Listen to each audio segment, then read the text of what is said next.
Function is one of the topics that shows on all exam. Is it living cert, junior cert, ordinary level, higher level? It's always there. So let's have a look at this example. So we have a function given. It's a quadratic function. How do I know? Because it has x to the power of 2. Now, what do we need to do with that? We have to find and find. I have to understand what that is.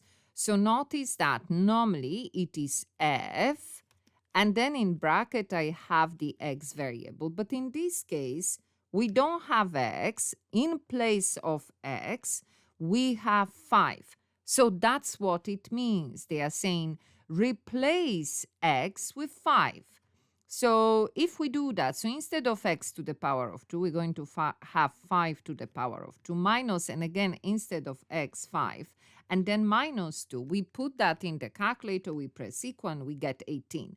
And yes, you guess it right. With the next example is very similar. We replace x with minus 3. So minus 3 to the power of 2 minus, and again, instead of x minus 3, minus 2. Now, what they don't want you to get caught with is that it is minus 3, that all of minus 3, not just 3, is taken to the power of 2. So make sure that when you are putting it in your calculator, you put it in bracket. And then again, is minus, and again, x is minus 3. So here we're going to have double minus. When we put all of that in our calculator, press equal, we get 10. So this is very basic, but we have to understand what they are asking us to do.